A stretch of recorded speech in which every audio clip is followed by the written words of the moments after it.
Hello student, आप सभी का स्वागत है आपके फेवरेट एजुकेशन चैनल अपना ज्ञान संसार पे। मैं हूं आशुतोष कुमार और आज लेके आ गया हूं फैक्टराइजेशन क्लास 8 पार्ट 1। यानी कि हम लोग दो पार्टों में फैक्टराइजेशन को ख़त्म करने वाले हैं।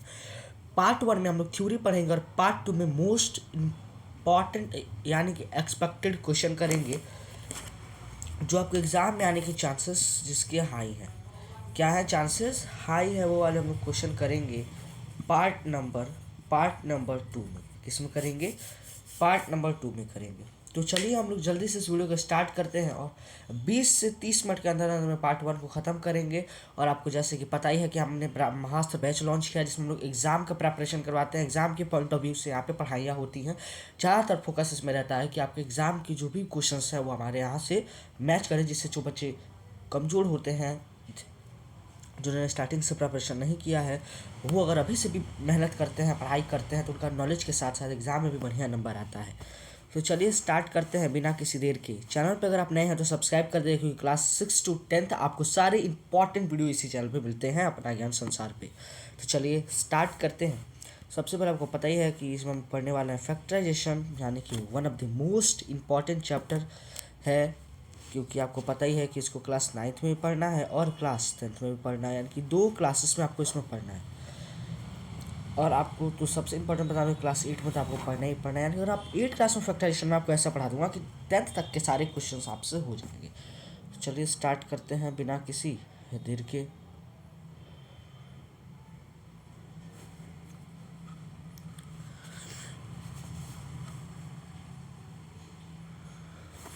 देखिए, फैक्टराइजेशन में हम लोग को मतलब समझना हो कि भैया हम लोग क्यों पढ़ते हैं फैक्टराइजेशन, फैक्टराइजेशन एक्चुअली में है क्या। तो चलिए स्टार्ट करते हैं। चैप्टर का नाम है फैक्टराइजेशन। क्या नाम है चैप्टर का? चैप्टर का नाम है फैक्टराइजेशन। चैप्टर का क्या नाम है मैं आपको फिर से दिखा देता हूँ। चैप्टर का नाम है फैक्टराइजेशन। चैप्टर का नाम क्या है? The name of the chapter is factorisation. तो एनसीईआरटी के क्वेश्चन तो हम लोग इसमें करेंगे ही करेंगे, प्लस आर एस अग्रवाल और आर डी शर्मा के भी क्वेश्चन हम लोग इसमें करेंगे। चैप्टर का नाम क्या है? चैप्टर का नाम है फैक्टराइजेशन। ठीक है, चैप्टर का नाम है फैक्टराइजेशन। राइटिंग खराब आएगा तो आप लोग समझ जाइएगा, क्योंकि हम लोग अभी स्लाइड पे नहीं पढ़ रहे हैं। अभी हम लोग मतलब टैब पे पढ़ रहे हैं, तो थोड़ा सा राइटिंग में गड़बड़ भी आएगी, प्रॉब्लम में आएगी। तो फैक्टराइजेशन है चैप्टर का नाम। तो हम लोग फैक्टराइजेशन का मतलब क्या होता है? मान लीजिए कोई नंबर दिया गया है 2x-4। ठीक है, ये कोई नंबर है। तो हम लोग इस नंबर को पहले डिस्कशन करते हैं कि ये नंबर क्या है। 4 इसमें है कांस्टेंट। 4 क्या इसमें कांस्टेंट है, मतलब जो चेंज नहीं होता है, जिसका वैल्यू क्या रहता है, फिक्स्ड रहता है, उसे हम लोग क्या बोलते हैं? कांस्टेंट बोलते हैं। जिसका वैल्यू क्या रहता है, फिक्स्ड रहता है। अब आपको दिख रहा होगा, जिसका वैल्यू फिक्स रहता है उसे हम लोग क्या बोलते हैं? कांस्टेंट बोलते हैं। और इसमें x क्या है? x है वेरिएबल, मतलब जिसका वैल्यू चेंज होते रहता है, इसको हम लोग क्या बोलते हैं? वेरिएबल बोलते हैं। और ये क्या है हमारा? ऑपरेशन है। मैथमेटिकल क्या है? ऑपरेशन है, जिसको हम लोग सब्ट्रैक्ट बोलते हैं। इसको ऐसे डिनोट करते हैं, इसको हम लोग क्या बोलते हैं? सब्ट्रैक्शन बोलते हैं। और 2 क्या है? कोफिशिएंट है। कोफिशिएंट है किसका? x का। समझ में आ गया? फैक्टराइजेशन का मतलब लगभग क्या होता है, मतलब किसी भी, जैसा आपको मैं बता देता हूँ, हम लोग आगे बढ़ते हैं। मतलब अगर कोई भी नंबर है, उसके फैक्टर निकालने के प्रोसेस को, किसी भी नंबर के फैक्टर निकालने के प्रोसेस को, फैक्टर निकालने के प्रोसेस को, फैक्टर निकालने के प्रोसेस को हम लोग क्या कहते हैं? फैक्टराइजेशन कहते हैं।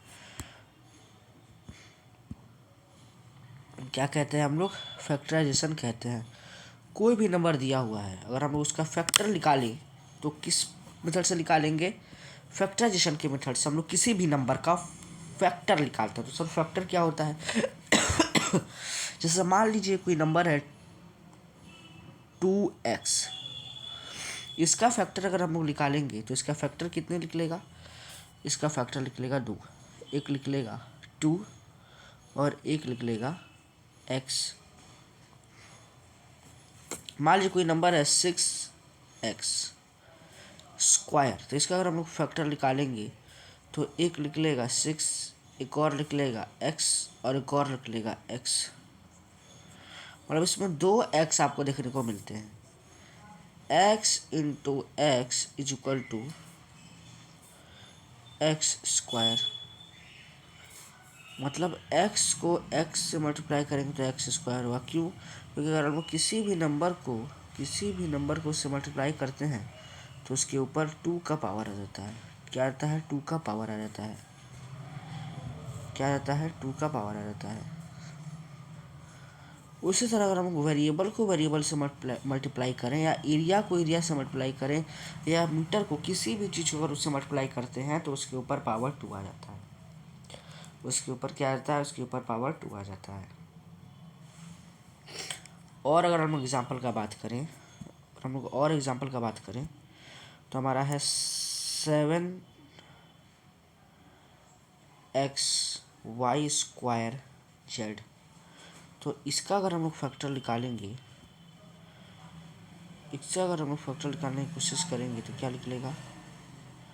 सबसे पहला हमारा निकलेगा 7, उसके बाद क्या निकलेगा? x, उसके बाद क्या निकलेगा? y, उसके बाद क्या निकलेगा? y और उसके बाद क्या निकलेगा? z। यहाँ पे हम लोग ने 2y क्यों लिया?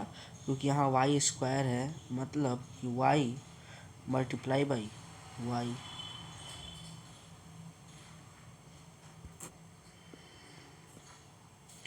यानी कि हमने y को y से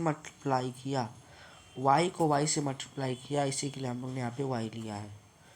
ठीक है, यानी कि किसी भी नंबर के फैक्टर निकालने के प्रोसेस को हम लोग क्या बोलते हैं? फैक्टराइजेशन बोलते हैं। ठीक है, इससे कुछ स्टेप्स होते हैं। क्या होते हैं? स्टेप्स बोल सकते हैं या मेथड बोल सकते हैं। स्टेप बोल सकते हैं या क्या बोल सकते हैं? मेथड्स बोल सकते हैं। मेथड सबसे पहला क्या हो जाएगा हमारा मेथड? सबसे पहला हमारा मेथड हो जाएगा कॉमन फैक्टर। सबसे पहला हो जाएगा हमारा कॉमन फैक्टर।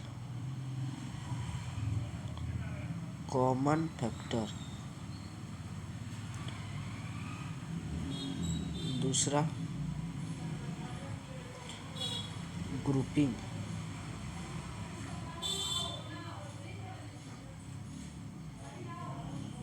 जिसको कोई कोई रीग्रुपिंग भी बोलता है। उसके बाद है स्प्लिटिंग।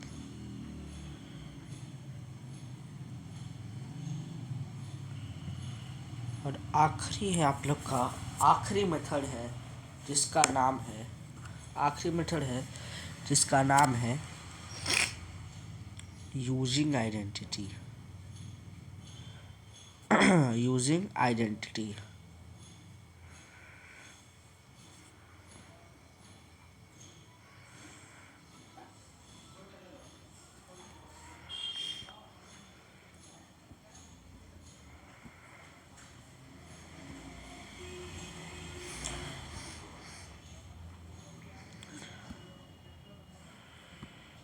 यूजिंग आइडेंटिटी क्या है? यूजिंग आइडेंटिटी, उस मेथड का नाम है यूजिंग आइडेंटिटी। ठीक है, आगे बढ़ते हैं। तो अगर किसी भी नंबर का फैक्टराइजेशन निकालना है तो सबसे पहला स्टेप हम लोग ने क्या बात किया था कि सबसे पहला स्टेप है हमारा कॉमन फैक्टर। सबसे पहला स्टेप क्या है? Common factor.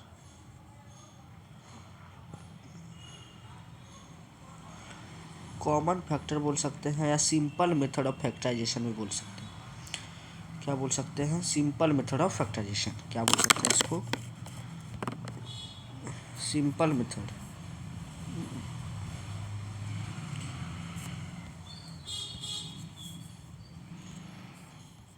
यानी कि सिंपल मेथड भी इसको बोल सकते हैं फैक्टराइजेशन का। सिंपल मेथड मतलब एकदम सिंपल मेथड, बेसिक मेथड, जिससे हम लोग किसी भी नंबर का फैक्टराइजेशन निकाल सकते हैं, जिसका आंसर आप लोग का कहीं कहीं जो टफेस्ट क्वेश्चन होते हैं उसमें गलत हो जाता है, क्योंकि उस पर ज़्यादा सोचना पड़ता है, उसके लिए हम लोग ट्रिक का यूज करते हैं। लेकिन ये सिंपल मेथड है किसी भी नंबर का फैक्टराइजेशन निकालने का। कौन सा मेथड है? Simple method. सिंपल मेथड है किसी भी नंबर का फैक्टराइजेशन निकालने का। ठीक है, तो इसको कैसे निकालते हैं? मान लीजिए यहाँ पे लिखा हुआ है, यहाँ पे लिखा हुआ है कोई भी नंबर,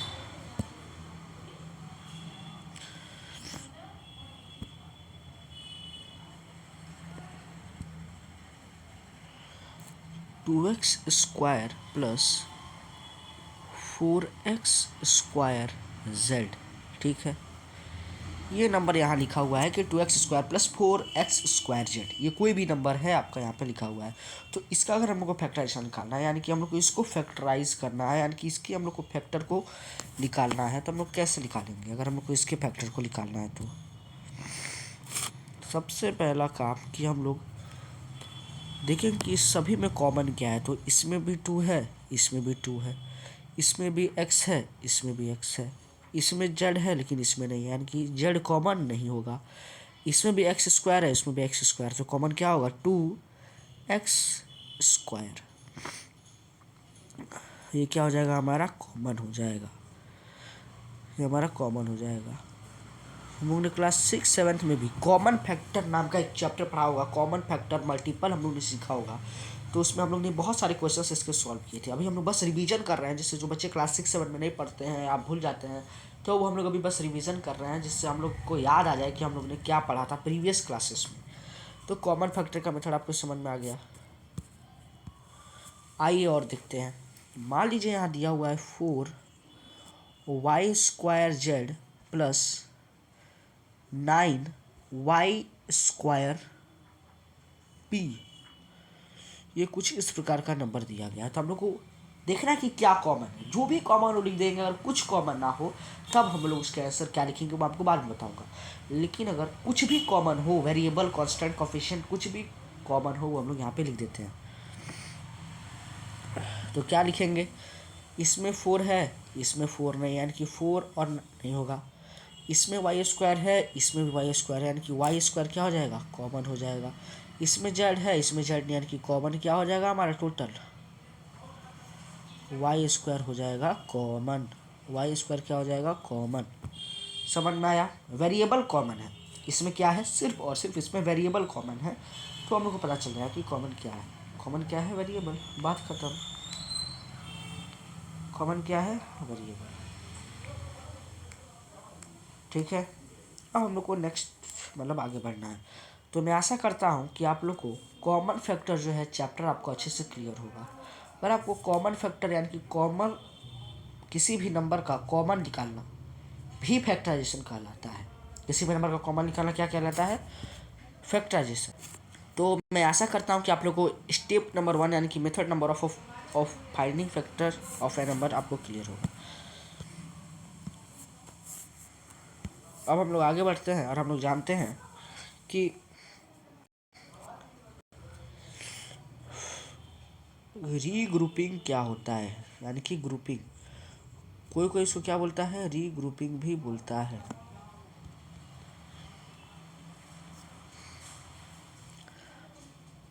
यानी कि ग्रुप निकालना है, किसी भी नंबर का ग्रुप आपको पता है कि जिसमें 2 से ज़्यादा लोग हो या 1 से ज़्यादा लोग हो, उसको हम लोग ग्रुप बोलते हैं। तो जैसे यहाँ पे हम लोग बात करें 1 2 3 4, तो ये क्या है? ये ग्रुप ऑफ नंबर है, क्योंकि इसमें ज़्यादा नंबर्स हैं। इसमें एक से ज़्यादा नंबर्स आपको मिल रहे हैं, इसके लिए ग्रुप है। यहाँ पे आप देख सकते हैं, मान लो ये इंसान है,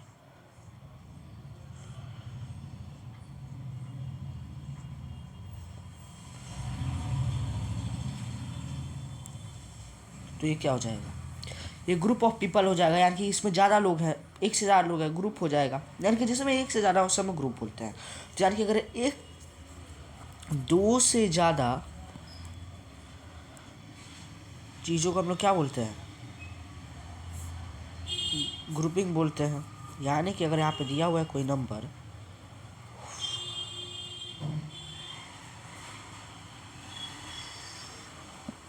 5x² माइनस 2x², तो इसे आपको क्या करना है, फैक्टराइजेशन निकालना है।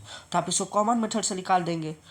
इसमें भी x², इसमें भी x², कॉमन हो जाएगा x²। ठीक है, तो आप रीग्रुपिंग मेथड से निकाल लेंगे, मतलब कॉमन फैक्टर वाले मेथड से निकाल लेंगे। लेकिन हमको कॉमन फैक्टर वाला मेथड से नहीं निकालना है, हमको कोई दूसरे मेथड से निकालना है। तब हम लोग क्या करेंगे, तब हम लोग कुछ नहीं करना है, हम लोग को रीग्रुपिंग मेथड अब अपनाना है। जैसे कि 5x² minus 2x² plus 4x² xy plus यहाँ है आपका 2x²। ये एक टर्म हो जाएगा, ये दूसरा टर्म हो जाएगा। ठीक है, ये तीसरा टर्म हो जाएगा, ये चौथा टर्म हो जाएगा। यानी कि इस गिवन एक्सप्रेशन में हमारे 4 नंबर ऑफ टर्म्स हैं। यानी कि ये कौन सा टर्म हो जाएगा, ये हो जाएगा हमारा 4 टर्म्स, यानी कि क्वाड्रिलेटरल्स, यानी कि क्वाड्रिनोमियल कहलाएगा। Because in this expression there are 4 type of terms. तो अब हम लोग इसको फैक्टराइज करना है। तो देखेंगे, ग्रुप में बांटेंगे, दो दो के ग्रुप में। दो का मतलब क्या होता है, दो का मतलब होता है पेयर। दो के पेयर में बांटेंगे। क्या बांटेंगे, दो के पेयर में बांटेंगे। क्या चीज़ में बांटेंगे, हम लोग दो के पेयर में इसको बांट देंगे। कितने के पेयर में बांटेंगे, तो दो के पेयर में बांटेंगे। तो सबसे पहले हम लोग देखते हैं कि कौन कौन सा कॉमन है। तो सबसे पहले इसका वेरिएबल और इसका वेरिएबल कॉमन है। ठीक है, और इस तीनों का कॉमन है। तो कुछ भी कॉमन होना चाहिए, वेरिएबल कांस्टेंट जो कॉमन हो हम लोग उसको ग्रुप में बांट देंगे। तो हम लोग यहाँ पे देख रहे हैं कि 2x² है, तो हम लोग 2x² को 2x² के साथ कॉमन कर लेते हैं, और 5x² को 4xy से कर लेते हैं, क्योंकि उसमें भी x² है, इसमें भी x है ना। तो हम लोग क्या करेंगे, फिर से मैं आपको एक बार बता देता हूँ अलग पेन करके, जिससे आपको समझ में आ जाए। ये जो 2x है ना, इसको हम लोग इससे कर देते हैं कॉमन, और ये जो 5x² है ना, इसको हम लोग 4xy से कॉमन कर देते हैं दोनों के पेयर में। तो क्या हो जाएगा, तो हो जाएगा 2x² minus 2x² plus 5x² plus 4x²। हो जाए कि नहीं हो जाएगा, 2x² minus 2x² plus 5x² plus 4x², 4xy। ठीक है, यहाँ तक हो गया। अब इसके बाद अगर हम लोग बात करें,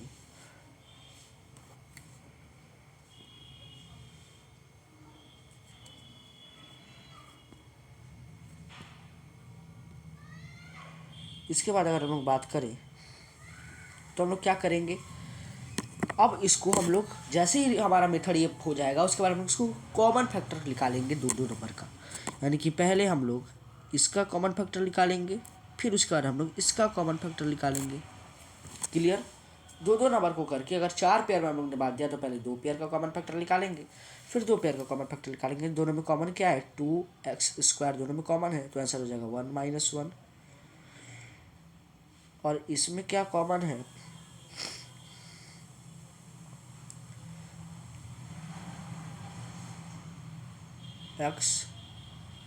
इसमें x इसमें भी है, x इसमें भी है, तो यहाँ क्या हो जाएगा 5x प्लस 4y। ठीक है, तो अगर इस तरीके के एक्सप्रेशन हमें दिखेंगे, तो हम लोग फिर चेक करेंगे क्या है हमारा आंसर सही है कि गलत है, क्योंकि बहुत सारे एग्जामिनेशन में क्वेश्चन भी गलत हो जाता है। तो अगर हमारा ये जो ब्रैकेट वाला है, ये दोनों अगर आपस में सेम नहीं होगा, ये वाला ब्रैकेट वाला और ये वाला अगर ब्रैकेट वाला आपस में सेम नहीं होगा, तो हम लोग समझ जाएंगे कि जो हमारा क्वेश्चन है ये मिस्टेक है, या हमारे कैलकुलेशन में कहीं मिस्टेक है। ठीक है, ये जो ब्रैकेट है, जिसको हम लोग मान लेते हैं ब्रैकेट 1 मान लेते हैं। ब्रैकेट 1 अगर ब्रैकेट नंबर 2 के इक्वल नहीं है, यानी कि नॉट इक्वल है, यानी कि आप समझ सकते हैं कि क्वेश्चंस क्या मिस्टेक है, यानी कि हमारी कैलकुलेशन में मिस्टेक है या कुछ गड़बड़ी है। अगर दोनों कॉमन होगा तभी जाके आंसर हमारा सही होगा। ये वाला ब्रैकेट 1 और ब्रैकेट 2 अगर कॉमन होगा, ब्रैकेट 1 और ब्रैकेट 2 अगर कॉमन होगा तभी जाके काम चलेगा। ब्रैकेट 1 और ब्रैकेट 2 अगर कॉमन होगा तभी काम चलेगा। ठीक है, तो यही था हमारा मेथड रीग्रुपिंग का, यानी भी नंबर की ग्रुपिंग के मतलब ग्रुपिंग के तरीके से उसको कैसे फैक्टराइज करें। अब हम लोग का तीसरा है स्प्लिटिंग मेथड। क्या है हमारा स्प्लिटिंग मेथड, यानी कि स्प्लिट करके कैसे निकालें। स्प्लिट करके कैसे निकालें, तो जानते हैं कैसे निकालते हैं किसी भी नंबर को स्प्लिटिंग करके उसका फैक्टर। इसमें हम लोग सिर्फ थ्योरी पढ़ रहे हैं। अगले लेक्चर आएगा जिसमें हम लोग ओनली क्वेश्चंस करेंगे, तो अभी हम लोग 1-2 क्वेश्चन ही कर रहे हैं क्योंकि ये थ्योरी वाला लेक्चर है, पार्ट 1।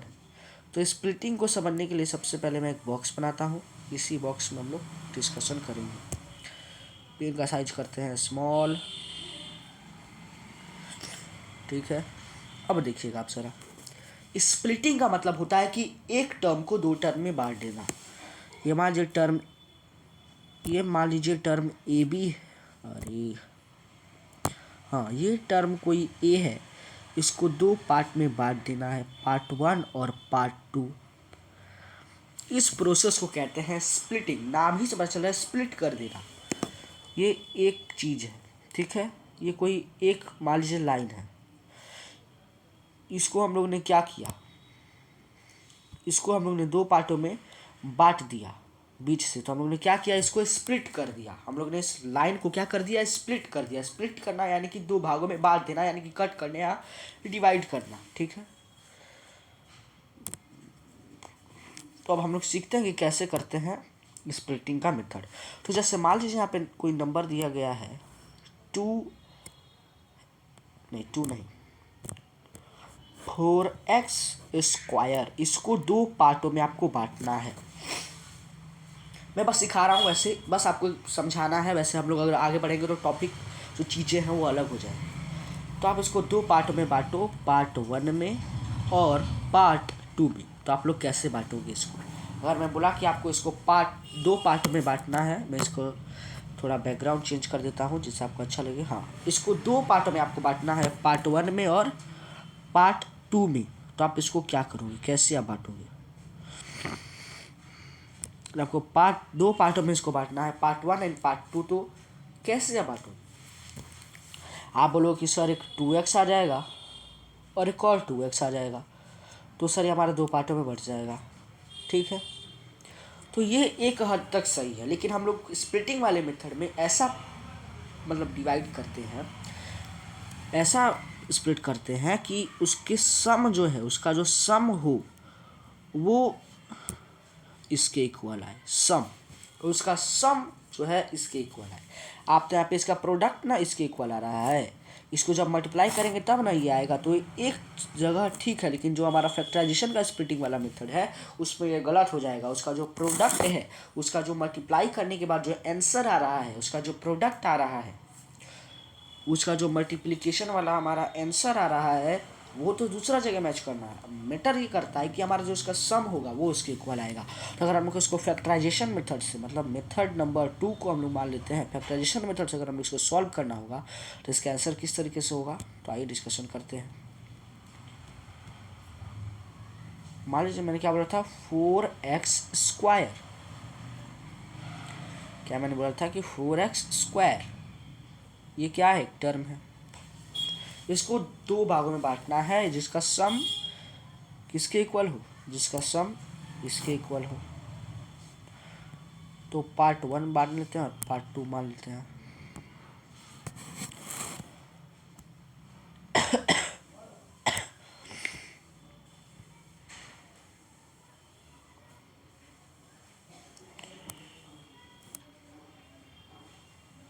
पार्ट 1 हम लोगों ने मान लिया, पार्ट 2। तो पार्ट 1 और पार्ट 2, चलिए। तो पार्ट 1 में आप लिखेंगे कि इस दोनों को ऐड करने पे हमारा इतना है। तो 2x², 2x²। चेंजेस क्या है कि उसमें 2x था, अगर हम लोग इसको ऐड करेंगे 2x² plus 2x plus 2x² is equal to 4x²। ठीक है, ये हमारा होता है स्प्लिटिंग करना, किसी भी चीज़ को दो भागों में बांट देना, किसी भी नंबर को दो पार्टों में बांट देना। स्प्लिटिंग सिर्फ नंबरों में नहीं होता, स्प्लिटिंग नंबर में स्प्लिटिंग, क्लॉथ्स में स्प्लिटिंग, रोड्स में, सभी चीज़ों में स्प्लिटिंग होता है। बट एक ये मेथड है, मतलब इसमें हम लोग इस मेथड के द्वारा हम लोग किसी भी दो भागों में बांट सकते हैं। ये मेथड करता है आपको इस चीज़ में।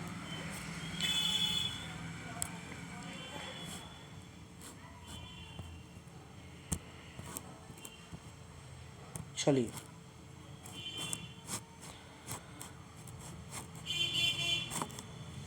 देखिए, अब हम लोग को समझना होगा कि स्प्लिटिंग तो हम लोग सीख गए, अब स्प्लिटिंग का मतलब भी हम लोग ने समझ लिया। अब हम लोग को समझना है सबसे इम्पॉर्टेंट, जो क्लास 9th में भी बहुत इम्पॉर्टेंट है, क्लास 9th के पॉइंट ऑफ व्यू से और क्लास 10th के पॉइंट ऑफ व्यू से बहुत ही इम्पॉर्टेंट यानी कि आवश्यक जो मेथड है वो है यूजिंग आइडेंटिटी। क्या है? Using identity, using identity, using identity. ठीक है, यूजिंग आइडेंटिटी अगर आपने नहीं पढ़ा तो आपने फैक्टराइजेशन का कुछ नहीं पढ़ा, क्योंकि आपने कॉमन फैक्टर आपने फर्स्ट क्लास में पढ़ा ही था, मतलब 6-7 में पढ़ा ही था। स्प्लिटिंग तो आपको आता ही है, स्प्लिट कर देना है दो चीज़ों को। रीग्रुपिंग भी आसान है, लेकिन यूजिंग आइडेंटिटी जो आपने पहली बार इतनी पढ़ा है। तो आइए स्टार्ट करते हैं, उससे पहले हम लोग कुछ आइडेंटिटीज़ को जान लेते हैं। तो चलिए स्टार्ट करते हैं। यूजिंग आइडेंटिटी यानी कि कुछ आइडेंटिटीज़ हम लोग जानते हैं। तो आइडेंटिटी नंबर 1 है हमारा a प्लस बी का होल स्क्वायर। इसको प्रूफ करना भी सीखेंगे हम लोग, लेकिन कल सीखेंगे, क्वेश्चन में आता है प्रूफ करना। ठीक है,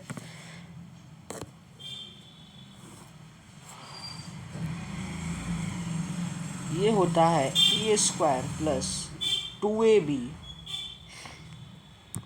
प्लस बी स्क्वायर। उसके बाद हमारा आइडेंटिटी नंबर 2 आता है, आइडेंटिटी नंबर 2 आता है जो है a माइनस बी का होल स्क्वायर। वो होता है a square minus 2ab plus b square, यानी कि a प्लस बी का होल स्क्वायर और a माइनस बी का होल स्क्वायर आपको पता होना चाहिए कि ये होता है ए स्क्वायर प्लस 2ab। इसमें दोनों में 2ab आता है, बट यहाँ पे प्लस होता है, यहाँ पे माइनस होता है। ठीक है, अब एक तीसरा है a square minus b square का होगा, क्या होगा इसका आपको बताना है। इसका आपको बताना है कि ए स्क्वायर माइनस बी स्क्वायर का क्या होगा। तो a square minus b square का हमारा होता है ए प्लस बी और ए माइनस बी।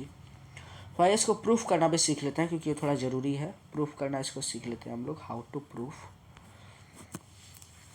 इसको प्रूफ करने के लिए हम लोग को इसको प्रोडक्ट निकालना होगा इसका। तो इसको अगर हम लोग अप्लाई करेंगे तो a minus b plus b a minus B,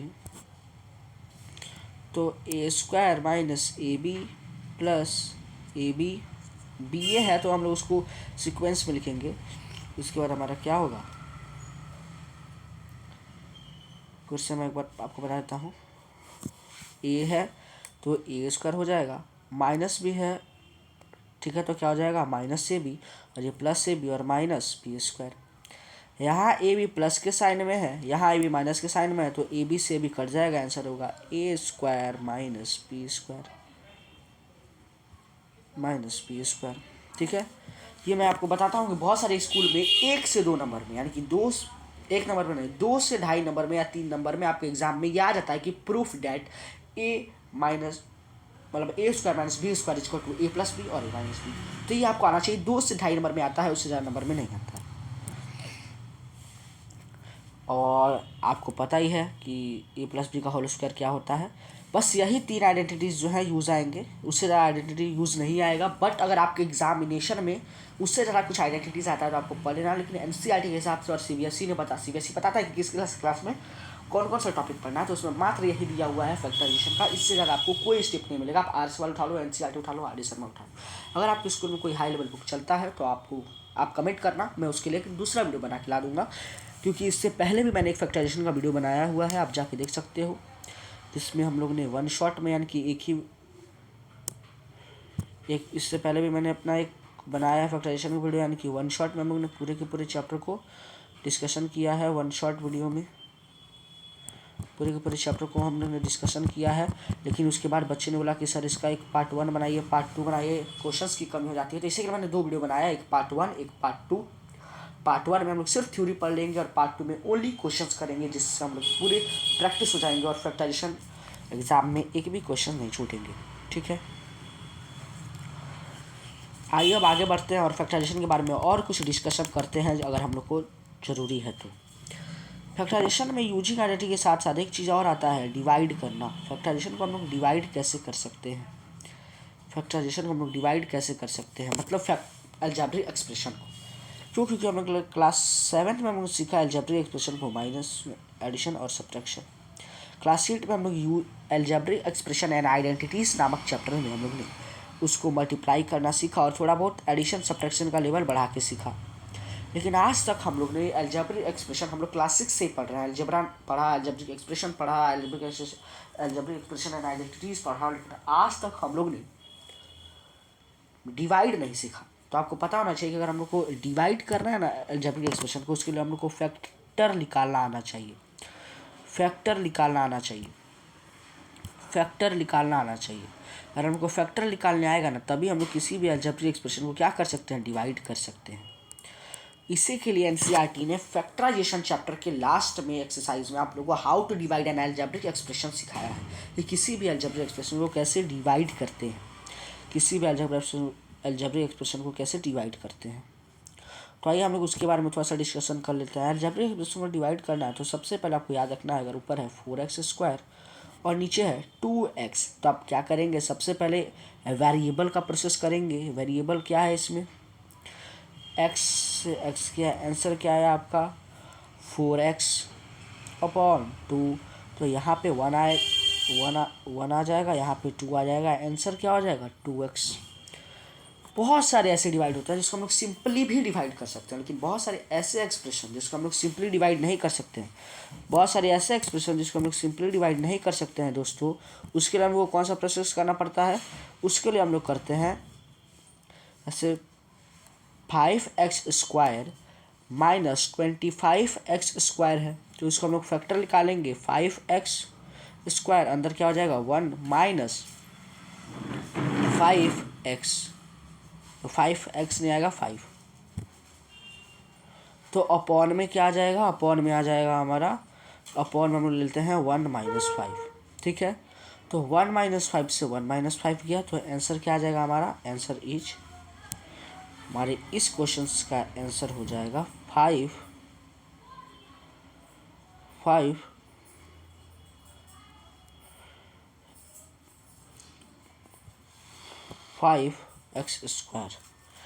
ठीक है, तो 2 मेथड होता है डिवाइड करने का अलजेब्रिक एक्सप्रेशन का। अलजेब्रिक एक्सप्रेशन को डिवाइड करने के 2 मेथड होते हैं। स्टेप नंबर 1 सिंपल मेथड, मैं आपको बताता हूँ। सिंपल मेथड हम लोग सिंपली उसको डिवाइड कर सकते हैं, और दूसरा मेथड होता है उसका फैक्टर निकाल के उसका निकालना, फैक्टराइजेशन करना, फैक्टराइजेशन करना, फैक्टराइजेशन के से हम लोग उसको निकाल सकते हैं अलजेब्रिक एक्सप्रेशन। फैक्टराइजेशन से क्या चीज़ से, फैक्टराइजेशन से हम लोग अलजेब्रिक एक्सप्रेशन निकाल सकते हैं। तो अगर हमको फैक्टर निकालने आ जाएगा, और फैक्टर के साथ साथ अगर हमको मल्टीपल निकालने आ जाएगा, तो हम लोग किसी भी नंबर का फैक्टर निकाल सकते हैं, किसी भी नंबर का फैक्टर, वेक्टर नहीं फैक्टर। वेक्टर अलग चीज़ होता है और फैक्टर अलग चीज़ होता है। The process of finding factor, factor find करने के प्रोसेस को फैक्टराइजेशन कहते हैं। ठीक है, तो मैंने आपको बहुत सारे मेथड सिखा दिए। हम लोग ने हम सभी स्टार्टिंग से लेकर एंड तक साथ में थे। हम लोग ने पूरे क्वेश्चंस को सॉल्व किया, और आज के लिए बस इतना ही। और हम लोग मिलते हैं अब अगले वीडियो में। अगले वीडियो में हम लोग डिस्कशन करेंगे, अगले वीडियो में हम लोग डिस्कशन करेंगे पार्ट 2, जिसमें हम लोग थोड़ी बहुत थ्योरी पढ़ लेंगे रिवीजन करने के बाद, और हम लोग करेंगे क्वेश्चन प्रैक्टिस। क्या करेंगे, क्वेश्चन प्रैक्टिस करेंगे। मोस्ट एक्सपेक्टेड क्वेश्चन आपको करवाया जाएगा। ठीक है, तो थैंक यू, आज के लिए बस इतना ही। मिलते हैं कल हम लोग नेक्स्ट क्लास में।